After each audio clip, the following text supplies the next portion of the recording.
Kung may magbigay sa'yo ng 10 milyon ngayon, okay, 50 million o kaya more, ano kayang gagawin mo? Pero ito may catch, saglit lang.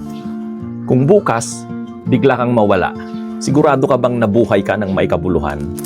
Hindi yung pinakamalaking bahay, hindi rin yung pinakamahal na kotse, at lalong hindi yung pinakamataas na posisyon ang magpapasaya sa'yo sa dulo.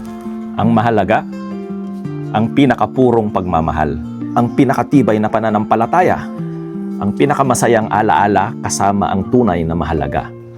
Follow Jesus dahil siya ang may hawak ng pinakatunay na kayamanan, buhay na walang hanggan. Take risk, say yes, sulitin mo ang buhay kasi ang pinakamasakit na pagsisisi ay yung hindi mo magawang nabuhay na nauhin lang. Dahil sa dulo ng lahat, tayo ay mga panauhin lang sa mundong ito. Kaya habang andito ka pa, mabuhay ka ng may kabuluhan, pagmamahal, at pananampalataya. Mention mo yung kaibigan mong kailangan mong i-remind.